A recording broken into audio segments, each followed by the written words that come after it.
আসসালামু আলাইকুম রহমতুল্লাহ। আশা করি সবাই ভালো আছো। অনেকগুলো ভার্সিটির পরীক্ষা হয়ে গেছে। আমরা অনেকেই আশানুরূপ পরীক্ষা দিতে পারি নাই। ভালো প্রিপারেশন নিয়েও কোনো কারণে আমরা ভালো পরীক্ষা দিতে পারি। কিন্তু গুচ্ছ ভর্তি পরীক্ষা আমাদের অনেকের জন্য শেষ সুযোগ, বিশেষ করে যারা সেকেন্ড টাইমার আছে এবং এইচএসসি 25-এ যারা এখনো কোনো কোথাও চান্স পায় না, তাদের জন্য এটা শেষ সুযোগ। তো এবার গোছের দায়িত্বে আছে হচ্ছে ইসলামী বিশ্ববিদ্যালয়। তো সেজন্য আমি চেষ্টা করব ইসলামী ইউনিভার্সিটির বিগত বছরগুলোতে ফিজিক্স, কেমিস্ট্রি, বায়োলজিতে যে প্রশ্নগুলো আসছে সেই প্রশ্নগুলো সম্পর্কে আলোচনা করার এবং ওই টপিক নিয়ে আমি আলোচনা করব, যাতে তোমরা ইসলামী বিশ্ববিদ্যালয়ের প্রশ্ন প্যাটার্ন সম্পর্কে একটা ভালো আইডিয়া পাও এবং ওভারঅল তোমাদের একটা ভালো রিভিশনও হয়ে যাবে ইনশাল্লাহ। এখানে শর্ট সিলেবাস, ফুল সিলেবাস সবই আমি কমপ্লিট করবো ইনশাল্লাহ। তো শুরুতেই আমি একদম পদার্থবিজ্ঞানের প্রথম চ্যাপ্টার, দ্বিতীয় চ্যাপ্টার এবং তৃতীয় চ্যাপ্টার আজকে আলোচনা করব।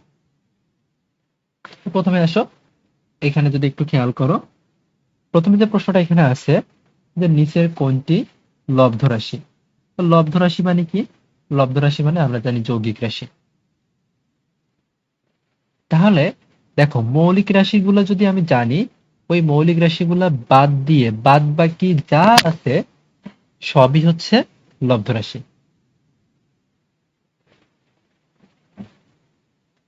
তো দেখো, আমাদের মৌলিক রাশি কি কি ছিল? মৌলিক রাশি ছিল আমাদের ভর ছিল, সময় ছিল, টেম্পারেচার ছিল, পদার্থের পরিমাপ ছিল, এগুলো ছিল।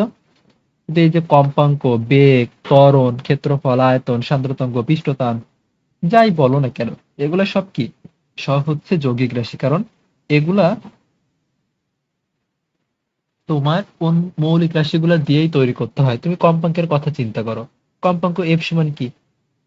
V by lambda. দেখো, দুইটা রাশি দিয়েই পাওয়া যায়। কিন্তু ভর কোনো কিছু দিয়ে মেজার করা যায়? এই কোনো কিছু দরকার হয়? টাইম কোনো কিছু দরকার হয়? টেম্পারেচার কোনো কিছু দরকার হয়? দরকার হয় না। বাদ বাকি যা কিছু, তুমি বেগ বলো, ত্বরণ বলো, সব কিন্তু দুই তিনটা জিনিসের কম্বিনেশনেই প্রয়োজন হয়। এরপরে খেয়াল করো, নিউটনীয় বা চিরায়ত বলবিদ্যার মৌলিক রাশি নয় কোনটি? এটা কিন্তু একবার গুচ্ছে আসছেও, নিউটনীয় ফিজিক্স আর মডার্ন ফিজিক্স। নিউটনিয়ান ফিজিক্সে মৌলিক রাশি না কোনটা? মৌলিক রাশি কোনটা? স্থান, সময় বা কাল, আর আমরা জানি ভর, এম, টি, আর হচ্ছে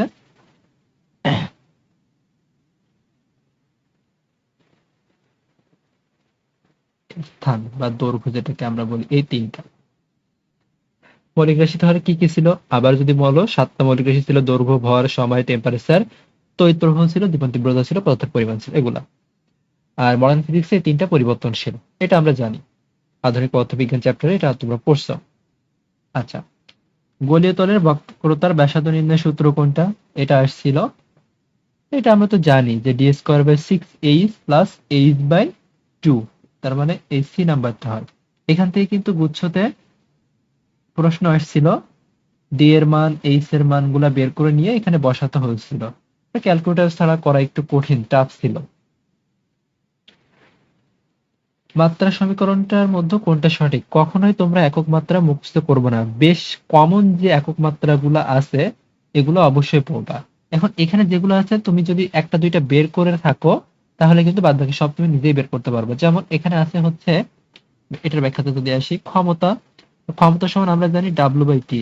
তুমি ধরো ভুলে গেছো ডাব্লিউ এর একক বা মাত্রা, কি করবা? জাস্ট ডাব্লিউ সমান আমরা তো জানি বল ইন্টু সরণ ডিভাইডেড বাই সময়। এটা তো আমরা জাস্ট জানি, তাই না? জানি।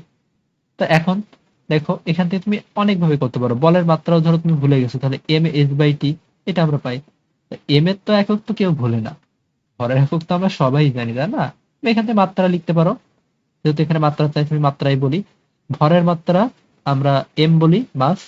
ত্বরণ কি? এল টি টু দি পাওয়ার -2।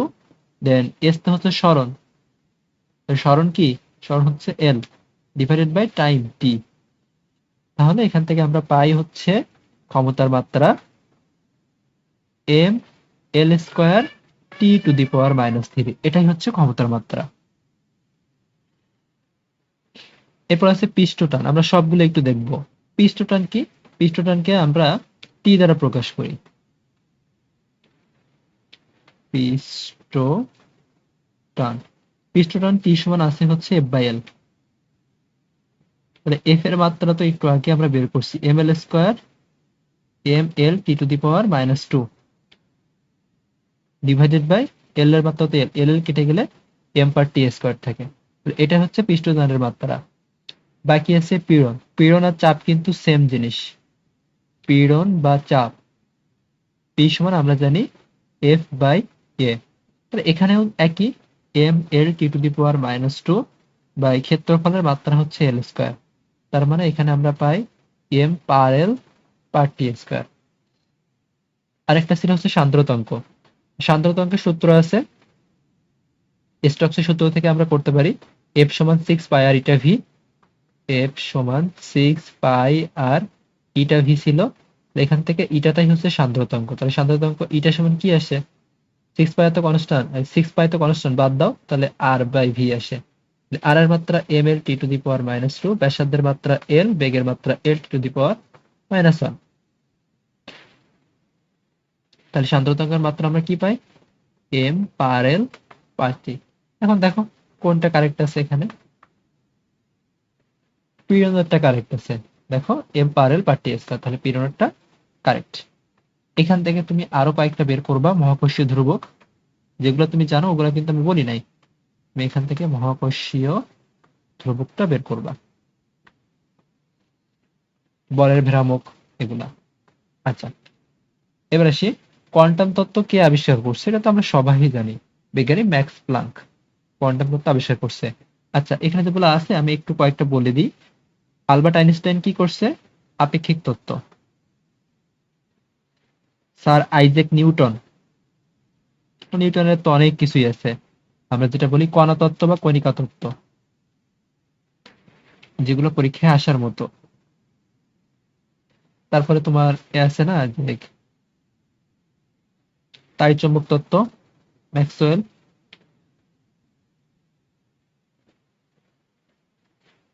তড়িৎ-চৌম্বক তত্ত্ব, বিজ্ঞানী ম্যাক্সওয়েল। এই অধ্যায় থেকে এই প্রশ্নগুলো আসছিল। এখন এখান থেকে আরো কয়েকটা টপিক তুমি দেখবা অবশ্যই। পরিমাপের ত্রুটি, ত্রুটি নিয়ে কিন্তু আমি ক্লাসও নিয়েছি, ওগুলো চাইলে দেখতে পারো, অথবা দরকার হলে আমি আরো বাছাই করে কতগুলো প্রশ্ন নিয়ে আমি নিতে পারবো ইনশাআল্লাহ। আচ্ছা, এরপরে আসো ভেক্টর থেকে যদি আমরা দেখি কি কি প্রশ্ন আসছে। প্রথমে খেয়াল করো, একটা সামান্তরিকের সন্নিহিত দুইটা বাহু যদি দুইটা ভেক্টর দ্বারা নির্দেশিত হয় তবে ক্ষেত্রফল কি হবে? আমরা এখান থেকে ক্ষেত্রফলের টপিক পাচ্ছি।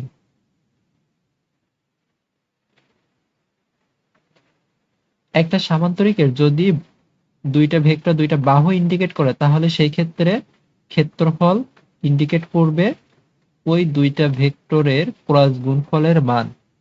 যদি দুইটা কর্ণ ইন্ডিকেট করে তাহলে ক্ষেত্রফল হবে হাফ ইন্টু ক্রস গুণফলের বা ভেক্টর গুণফলের মান। যদি ত্রিভুজের বাহু ইন্ডিকেট করে তাহলে সেক্ষেত্রেও একই সূত্র হবে।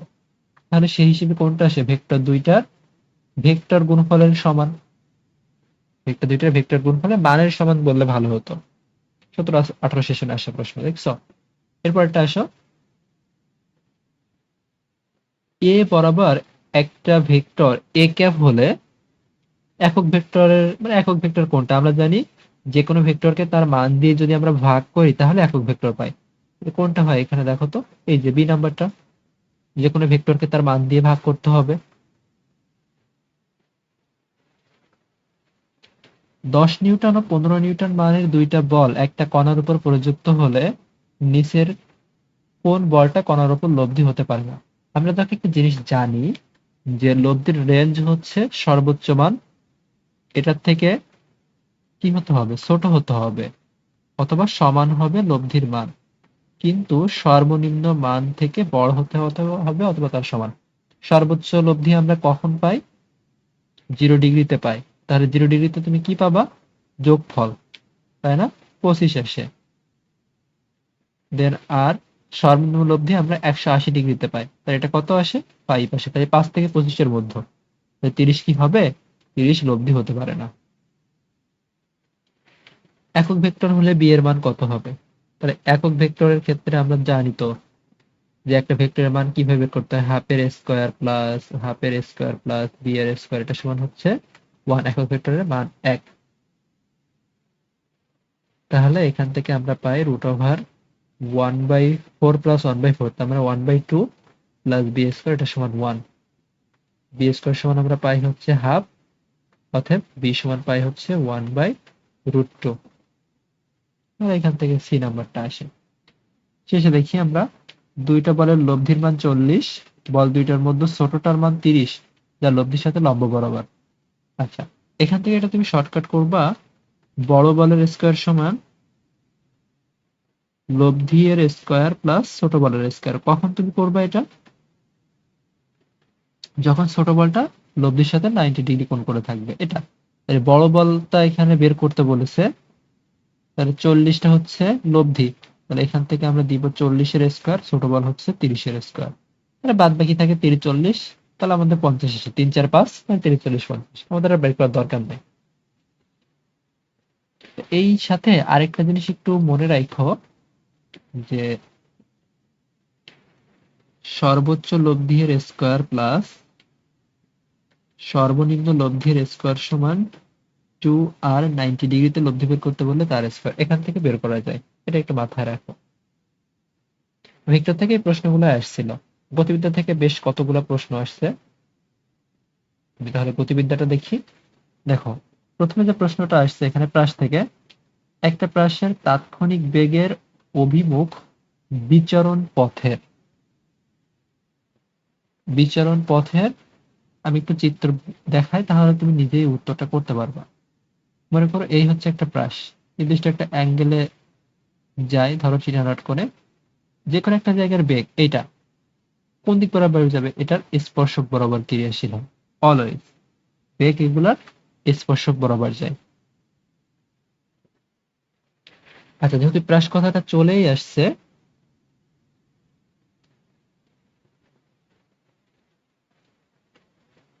প্রাস নিয়ে আমি কতগুলো কথা বলি যেগুলো জানা লাগবে। প্রথমত, প্রাসের গতিপথ কেমন? দ্বিমাত্রিক,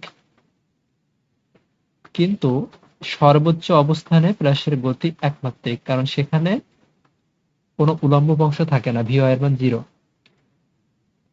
আচ্ছা, থিটা নট যখন 45 ডিগ্রি, তখনই আনুভূমিক পাল্লা আমরা ম্যাক্সিমাম পাবো। এটা মনে রাখতে হবে।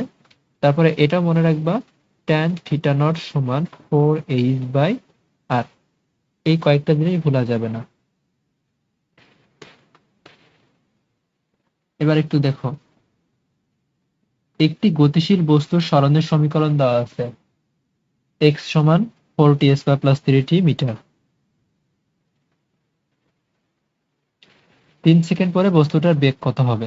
জাস্ট কি করতে হবে, সরণের সমীকরণ দেওয়া আছে, বেগ সমান আমরা কি জানি, সরণের অন্তরীকরণ। এটাকে অন্তরীকরণ করলে আমরা কি পাবো? 8t + 3। এবার টি এর জায়গায় কত বসাতে বলছে? 3, তাই 3 × 24 আর 3 27 মিটার পার সেকেন্ড। তারপর একটা দেখো, একটি বস্তুকে অনুভূমিকের সাথে 45 ডিগ্রি কোণে এত বেগে নিক্ষেপ করলে অতিক্রান্ত দূরত্ব। আচ্ছা, এর সাথে আমি প্রায় সবগুলো সূত্র আমি একটু তোমাদের বলে দিই। দেখো, আর এর সূত্র কি? আর এর সূত্র হচ্ছে v0² sin 2 theta not divided by G. সর্বোচ্চ উচ্চতার সূত্র h সমান v0² বা v0² sin square theta not divided by 2g। উড্ডয়নকাল টি এর সূত্র 2v0 sin theta not divided by G. যখন পড়ন্ত বস্তু হবে সব কোণগুলা বাদ যাবে, ত্রিকোণমিতিক অনুপাত যেগুলো আসতেছে ওগুলো সব বাদ যাবে।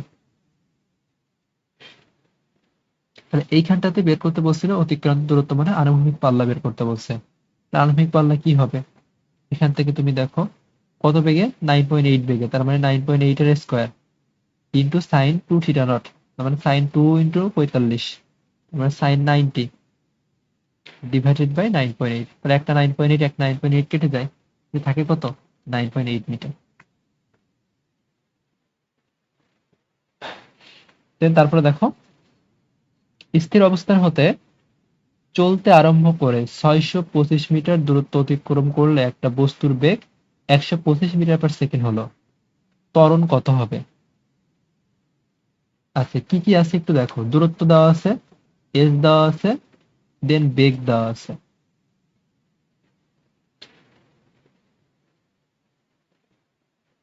তাহলে এটা এখন আমি কিভাবে সলভ করব?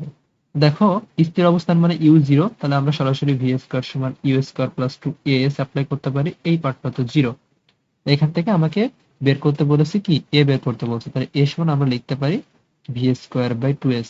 ভি এর মান তো দিচ্ছে 125, 125 ইন্টু 125 স্কয়ার ছিল না, দুইবার লিখলাম, 2 ইন্টু 625।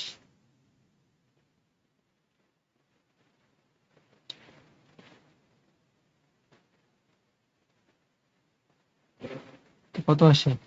5 আসে, 5 25 125, 25 বাই 2 মানে 12.5, 12.5 মিটার পার সেকেন্ড। এককগুলা খেয়াল করবা।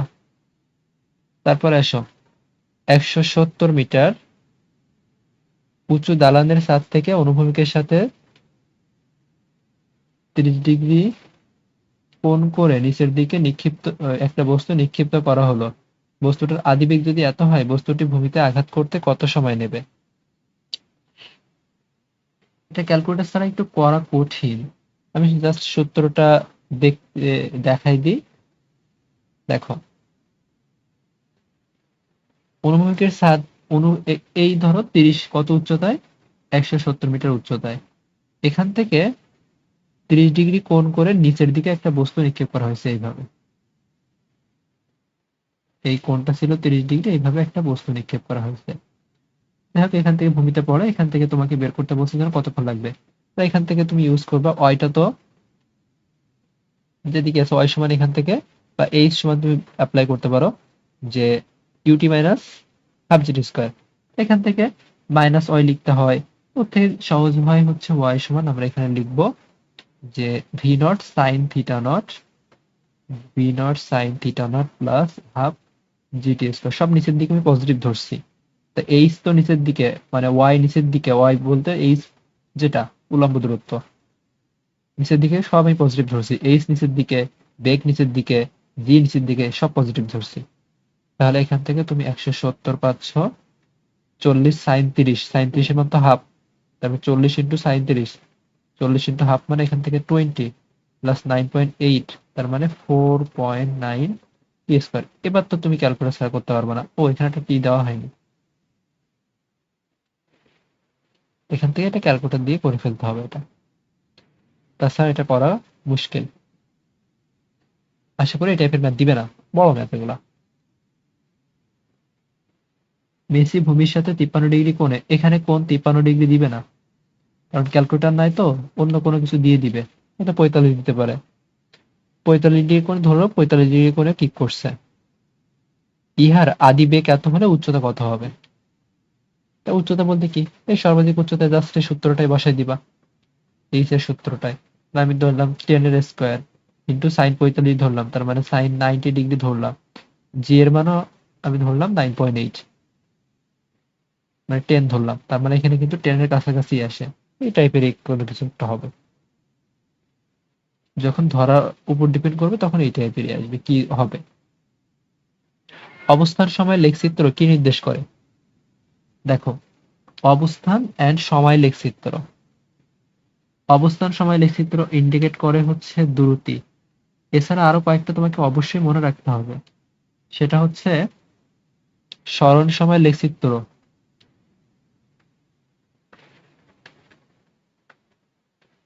সরণ বাই সময় কি নির্দেশ করবে? সরণ বাই সময় আমাদের বেগ নির্দেশ করে, ঢাল কথাটা বলতেছি। আর বেগ সময় কি নির্দেশ করবে তাহলে? বেগ সময় লেখচিত্র তাহলে উল্টা করে আমাদের ত্বরণ নির্দেশ করে থাকে। তাহলে এইগুলাই মোটামুটি তোমার ইসলামী বিশ্ববিদ্যালয়ে এক অধ্যায়, 2 অধ্যায়, 3 অধ্যায় থেকে এই প্রশ্নগুলাই চলে আসছে।